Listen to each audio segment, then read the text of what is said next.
Well, good evening to one and all. Oh, happy day. I now have the result of the juvenile judging panel on the free Daddy Cooler rectifier regulator relocation kit competition. Or if you want, you can have the full Monty one. That's the judges have told me that they're not going to restrict it just to the Daddy Cooler. If you want a full Monty underneath your steering yoke, you can. There's been some very worthwhile entries, and the panel struggled, I must admit. They spent a couple of days mulling it over. This video, by the way, is some random pics of bikes that have had the mod done, you know, be it Daddy Cooler or under the full Monty. The judging panel came to me, and then, as children will do, amoral little creatures that they are, they asked if there were any sort of incentives, I think, aka bribes, on entries. And I said, no, I'm expecting an impartial judgment. So they've gone through all the excellent entries and struggled a bit. So before I announce the winner, or possibly winners, plural, and don't skip forward either. I know I'm boring, but at least listen to me for a bit. The two kits I've got are the full Monty that goes underneath the lower steering yoke into the pre-existing threaded holes with all the stainless fasteners that you need, etc, etc, etc. And the latest one is the Daddy Cooler, which allows the rectifier, as in this picture right now, to be mounted below the oil cooler. Look at that. Which is where Royal Enfield now put the rectifier regulator on their new 650 Bear. I'd like to think that they've been sort of spying on my channel. Maybe, maybe not, I don't know. Just seemed a little bit, you know, is it coincidence? Is it not? That the Bear now has the rectifier exactly where people have been putting my kit for about 14 or 15 months. So both kits include the brackets, stainless steel fasteners, plug and play cables, and even more happy day, I'm now including, I should have thought of this before, I'm now including cable ties. I forgot it. I mean, I've got thousands of the things in my shed, and I just assumed that people would have cable ties, but thinking about it today, I've sent off 17 relocation kits today from my local sub post office. And I just thought, well, you know, maybe people haven't got cable ties in their shed or their work tool box or whatever. So the kit now includes the plug and play cables, the brackets, as appropriate, be it full Monty or the Daddy Cooler, cable ties. So it's everything, absolutely, definitely everything, apart from having a cup of tea halfway through doing the job. Although I might just include a tea bag in the next lot and say, here, have a cup of tea on me. So it's all there. As you can see in these photos here, that installation there has got the stainless Allen bolts. You can have either stainless Allen bolts or, more recently, I've used stainless flange nuts, actually, hex nuts with a flange on them, so you don't need a washer. They just connect straight up. This picture here shows the connections underneath the bike. So that's an extension cable plugged in. That's exactly where the rectifier regulator normally lives. And those sort of, that little black metal shelf with lugs on it, that's where the evap cartridge would normally live before it gets thrown out into the nearest dustbin. The wire that's above the red slide connector there, that's the neutral light indicator. So The rectifier regulator lives there normally, bolted to the engine, getting hot, burning out, as we know on my countless videos. And there it is, there's an extension plugged in. I've done a video on how to undo and reconnect up that red slide connector, because it's not the most intuitive connector in electrical history. In fact, I would argue that it's enough to drive most people insane. I did suss it out after a great deal of peripheral damage and attrition to numerous connectors, but I've done a video all about how to do it, and it's actually a piece of cake once you know how. So there's a bit of specialist knowledge there, but it's in my video list. There is a jolly nice looking Interceptor. God, aren't they just, they're just so nice. They are just such lovely looking bikes. I mean, that to me is a proper motorbike. I don't know whose it is. I get thousands of photographs. Honestly, no disrespect to anybody that sent me the pics, but I'm rubbish at doing directories in photos and things. So if it's your bike, give it a shout out in the comments and say, yeah, that's my bike. As you can see from this picture, the rectifier regulator is under the steering yoke. Mine has been now for, 15, 16 months. It's, either location works really well. They're both cool, clean.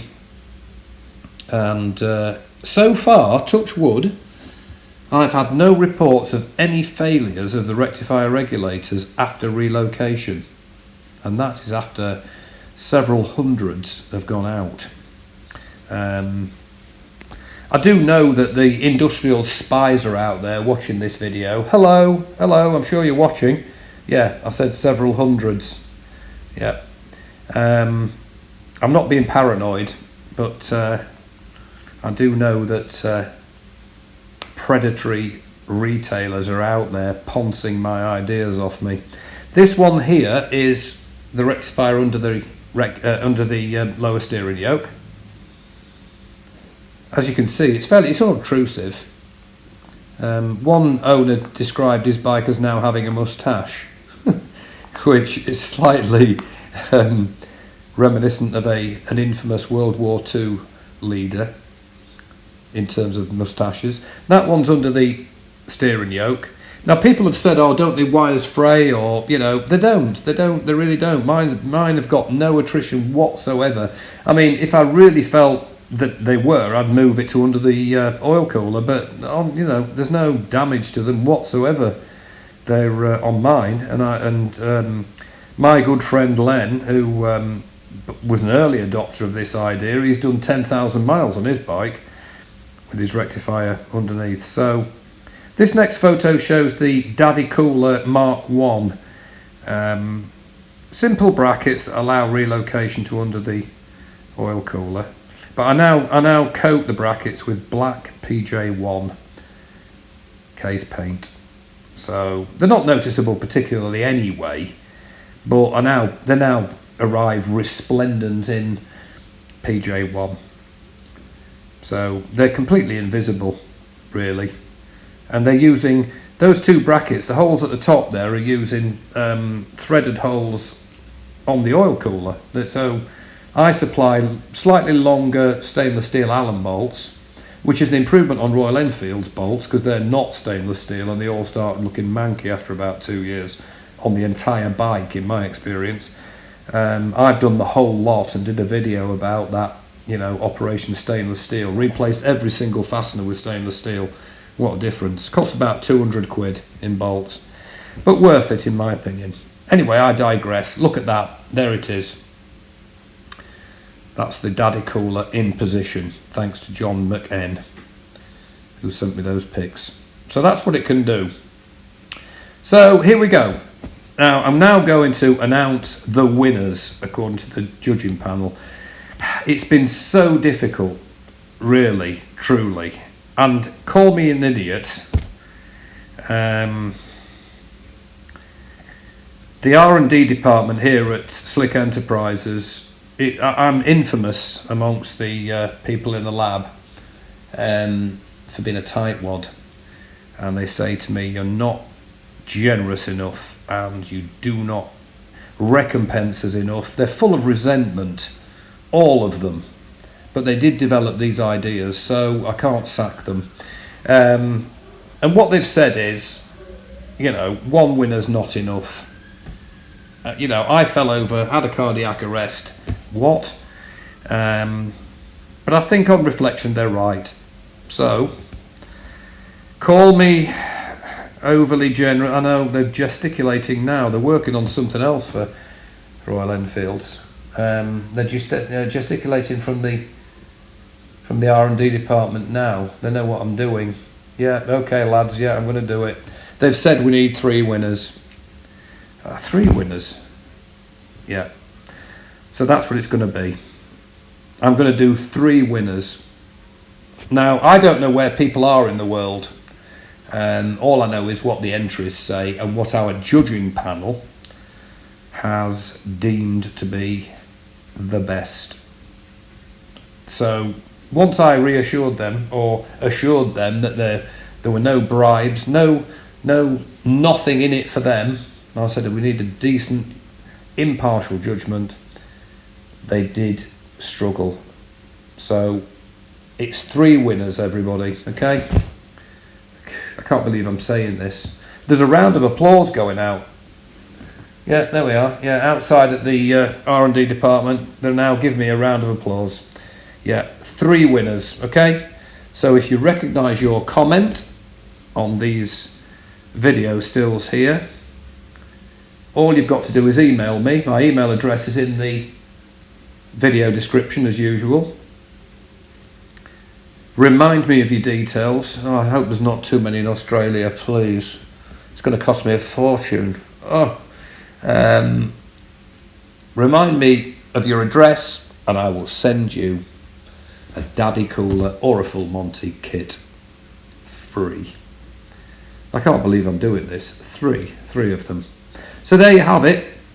Well done, everybody. I'm sorry I can't give everybody a prize, really. But I have tripled the number of prizes that I'd originally planned. So there you have it.